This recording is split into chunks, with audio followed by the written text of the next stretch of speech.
Halo semuanya, kami dari kelompok 11, nama saya Winda Kurniawati. Saya Batori Sinaga. Saya Chelsea. Namaku Vita Septiana. Saya Kurniawan. Saya Lucia Sasa Putri. Saya Wildan Akwari. Saya Samantari Martin. Saya Fadida Nufadira. Saya Wanda Aining Tias.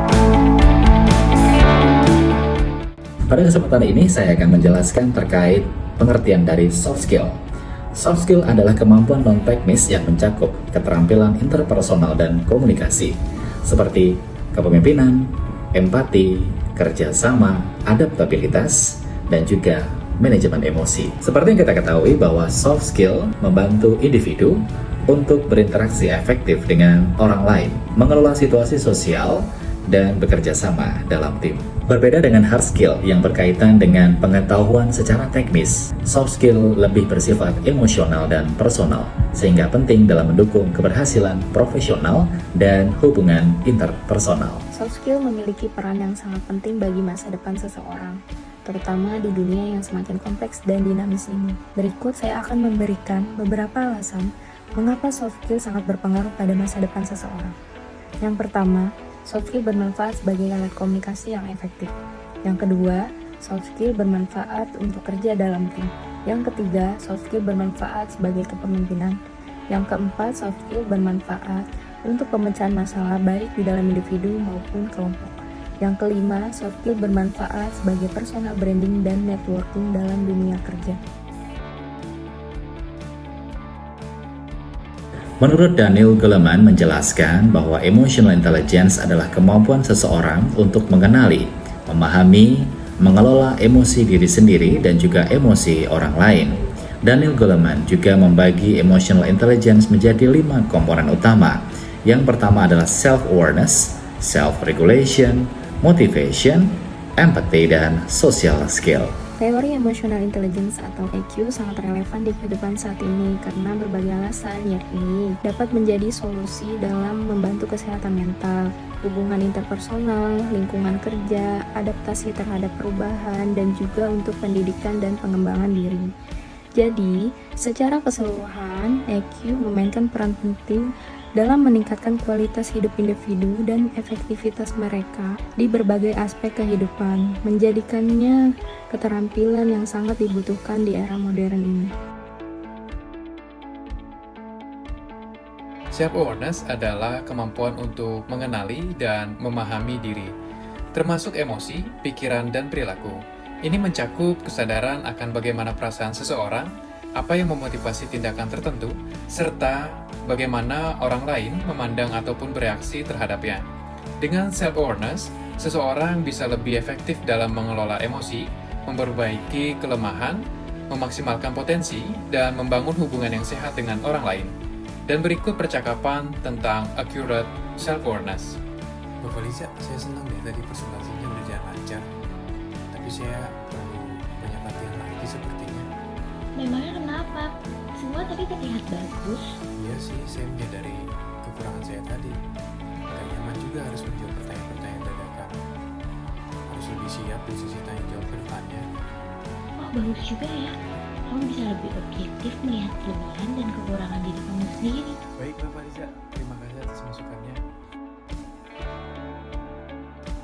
Self-regulation adalah kemampuan seseorang untuk mengelola pikiran, emosi, dan tindakan dengan baik. Kemampuan ini mencakup bagaimana seseorang meregulasikan emosi, mengontrol keimpulsifan, dan menetapkan sebuah tujuan. Aku merasa kesal sekali dengan anggota kelompokku. Loh, mengapa? Dia sangat lalai dengan tugasnya. Padahal tugas yang aku berikan ke dia sudah sesuai dengan kemampuannya. Tapi tetap saja, tugas tersebut tak kunjung dikerjakan. Maka aku harus keluarkan dia saja langsung dari kelompokku. Karena aku merasa dari awal hingga saat ini, dia tidak berkontribusi apapun. Coba kamu pikirkan sekali lagi dengan kondisi kepala yang dingin.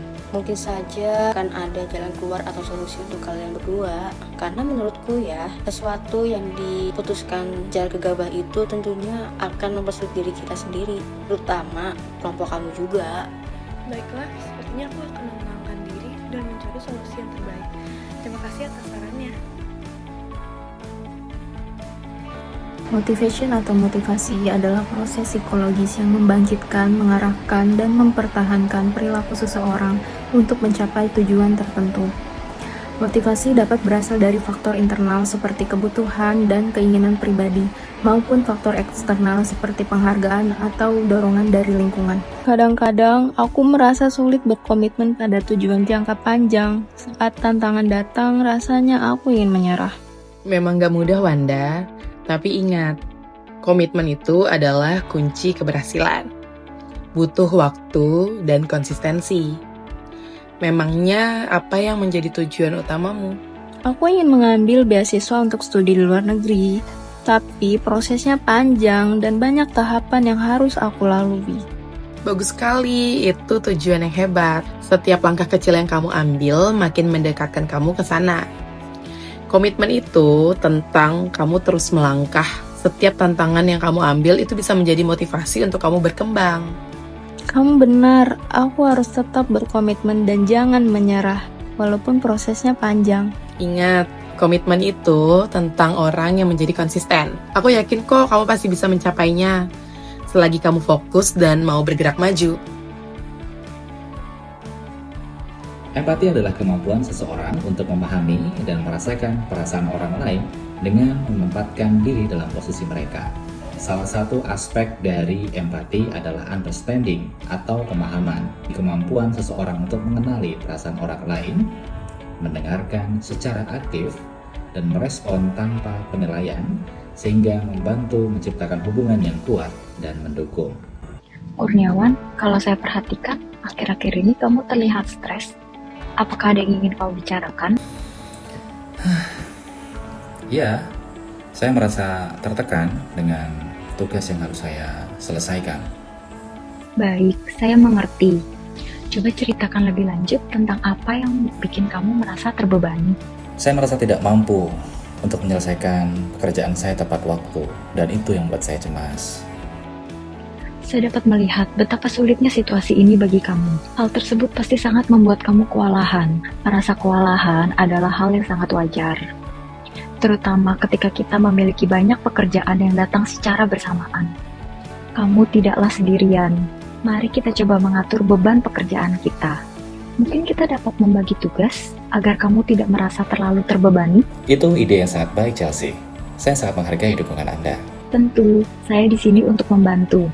Mari kita tinjau bersama tugas-tugas yang dapat kita bagi dan atur prioritasnya. Selain itu, saya juga ingin memastikan bahwa semua anggota tim merasa didukung. Jika ada yang merasa tertekan, jangan ragu untuk berbicara kepada saya, supaya kita bisa dapat saling membantu. Mari kita refleksikan pembicaraan kita hari ini, dan mencari tahu bagaimana kita dapat meningkatkan komunikasi dan dukungan di tim kita di masa mendatang. Terima kasih ya Kurniawan, karena keberanian kamu untuk berbagi perasaan ini. Saya percaya, dengan saling mendukung, kita dapat menghadapi tantangan ini secara bersama-sama. Terima kasih. Saya merasa lebih baik setelah saya boleh berbagi cerita dengan Anda. Saya siap untuk bekerja sama dan menyelesaikan tugas-tugas kita berikutnya. Social skill adalah salah satu komponen utama dalam kecerdasan emosional yang berfokus pada kemampuan seseorang untuk berinteraksi dan berkomunikasi secara efektif dengan orang lainnya. Ada beberapa komponen penting dalam social skill yang salah satunya yaitu communication ataupun komunikasi.